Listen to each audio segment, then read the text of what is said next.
Because coming off of the heels of conversations on the eradication of poverty, my next guests joining me today are doing, well, their part to make sure that they help youth and families that are vulnerable. So joining me this morning on set, we have Kedra Phillips, who is a committee member. Kedra? Yes, Kedra Phillips. Yes. Oh boy, I'm renaming you. I'm so sorry.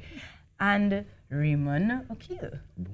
Mr. O'Keefe is the president of R.E.A.C.H. It stands for Restoring, Encouraging, Advocating Care for Humanity.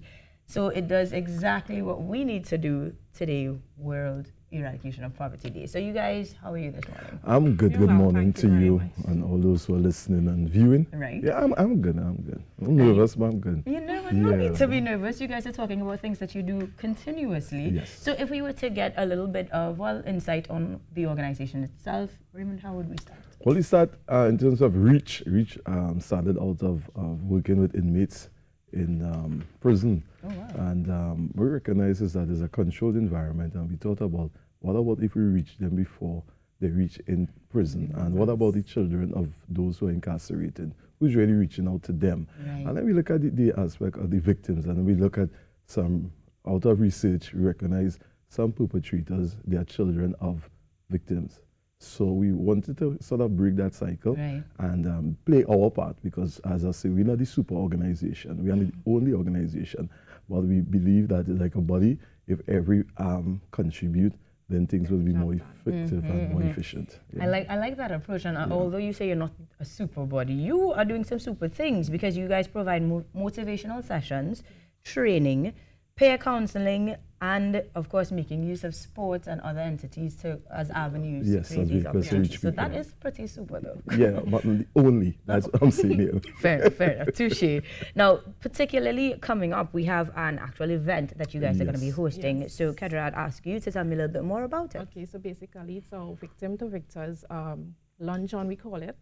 Basically, we look at we take the opportunity to invite the family members. You know, they may have lost the main breadwinner, and you know, it's kind of hard in our society these days, and we were just wanted to create an opportunity for them to come and just be happy and enjoy the moments of just being alive, although they have lost, but enjoy the moments of being alive.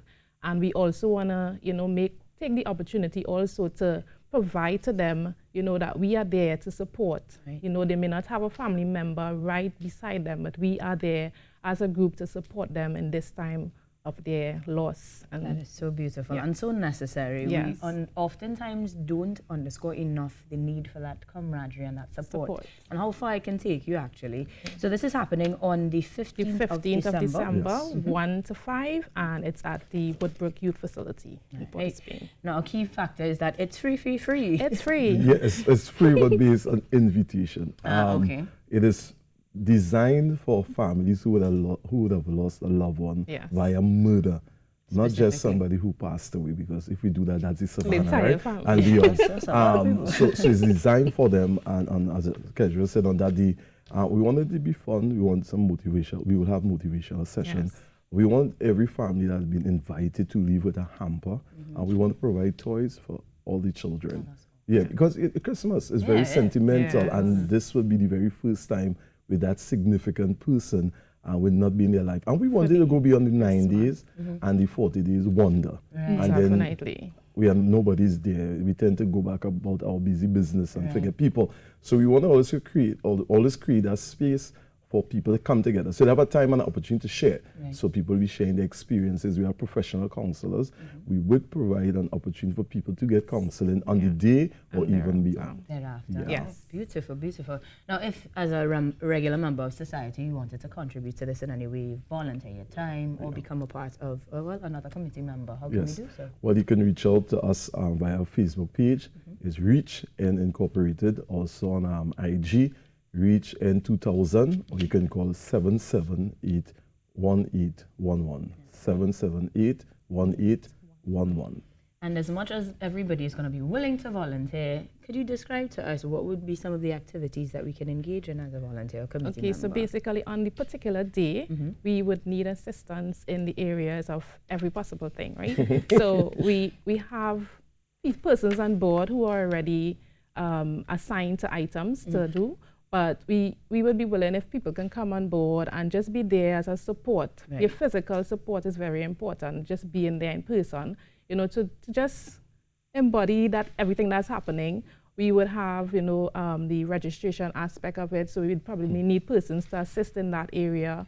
Also, the serving of the food, you know, giving out of hampers. So there are lots to be done on the day, so we'll be willing to have persons on board who are willing to support. Sounds good. Yeah. Now I must ask, beyond that day then, how can we get involved? Right, so beyond that day, as I say again, we also do school ministry, outreach into schools. So that I leave here, I'm going to 2 particular schools.